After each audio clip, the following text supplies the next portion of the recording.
ఉద్యోగ ఉపాధి అవకాశాలు పుష్కలంగా ఉండటంతో రాష్ట్రంలో రియల్ ఎస్టేట్ మార్కెట్ గణనీయంగా విస్తరిస్తోంది. ముఖ్యంగా హైదరాబాద్ ప్రాపర్టీకి అంతకంతకు డిమాండ్ పెరిగిపోతుండగా ఇక్కడి భూములు కోట్లు పలుకుతున్నాయి. 2047 నాటికి దేశాన్ని వికసిత్ భారత్గా మార్చడానికి ప్రభుత్వం మౌలిక సదుపాయాల అభివృద్ధిపై దృష్టి సారించింది. దీన్ని సాధించడంలో రియల్ ఎస్టేట్ రంగం పాత్ర కీలకం. వ్యాపార, పారిశ్రామిక రంగాలు రాష్ట్ర రాజధానికి క్యూ కడుతున్నాయి. దీంతో అటు రెసిడెన్షియల్, ఇటు కమర్షియల్ మార్కెట్లలో ఇప్పుడు దేశంలో హైదరాబాదే అందరికీ ఫేవరెట్గా నిలుస్తోంది.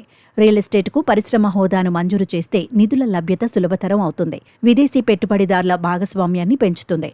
జీడీపీ ఆశించిన వృద్ధి రేటు సాధించడంలో రియల్ ఎస్టేట్ రంగం కూడా కీలకమే. కాబట్టి ఎంతో కాలంగా ఆశిస్తున్న పలు ప్రోత్సాహకాలను 2024-25 పూర్తికాల బడ్జెట్ నుంచి పరిశ్రమ వర్గాలు కోరుతున్నాయి. రియల్ ఎస్టేట్ రంగం మన ఆర్థిక వ్యవస్థకు మూలస్తంభంగా ఉంది. సహజంగానే కొత్త ప్రభుత్వ హయాంలో రాబోయే బడ్జెట్లో గణనీయమైన సంస్కరణలు ఉంటాయని రియాల్టీ రంగం ఆశిస్తోంది.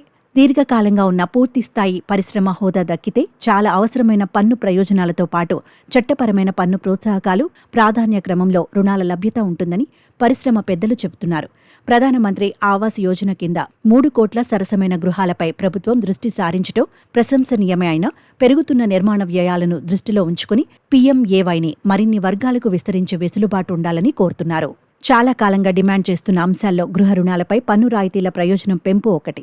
దీంతో ఇటు గృహ కొనుగోలుదారులకు, అటు పరిశ్రమకు మేలు జరుగుతుంది. గృహ రుణ వడ్డీ చెల్లింపులపై ఆదాయపు పన్ను రాయితీ ప్రస్తుతం 2 లక్షల వరకే ఉంది. దీన్ని 5 లక్షలకు పెంచాలని కేంద్రం తీసుకునే నిర్ణయం గృహ నిర్మాణ మార్కెట్ వృద్ధిని ప్రేరేపిస్తుందని చెబుతున్నారు. రియల్ ఎస్టేట్ మార్కెట్ అభివృద్ధికి రాష్ట్ర ప్రభుత్వం పెట్టిన ప్రత్యేక దృష్టి ఎంతగానో కలిసొస్తోంది. స్టార్టప్ల దగ్గర నుంచి బడా కంపెనీల దాకా ఇప్పుడు అన్ని హైదరాబాద్లోనే కొలువు తీరుతున్నాయి. ముఖ్యంగా ఆయా దేశాల్లోని దిగ్గజ సంస్థలు హైదరాబాద్లో తమ 2 అతిపెద్ద కేంద్రాలను ఏర్పాటు చేస్తున్న విషయం తెలిసిందే. దీంతో ఇక్కడ భారీగా ఉద్యోగ అవకాశాలు లభిస్తుండగా వీరిలో చాలా మంది ఇక్కడే స్థిర నివాసాలను ఏర్పరచుకుంటున్నారు.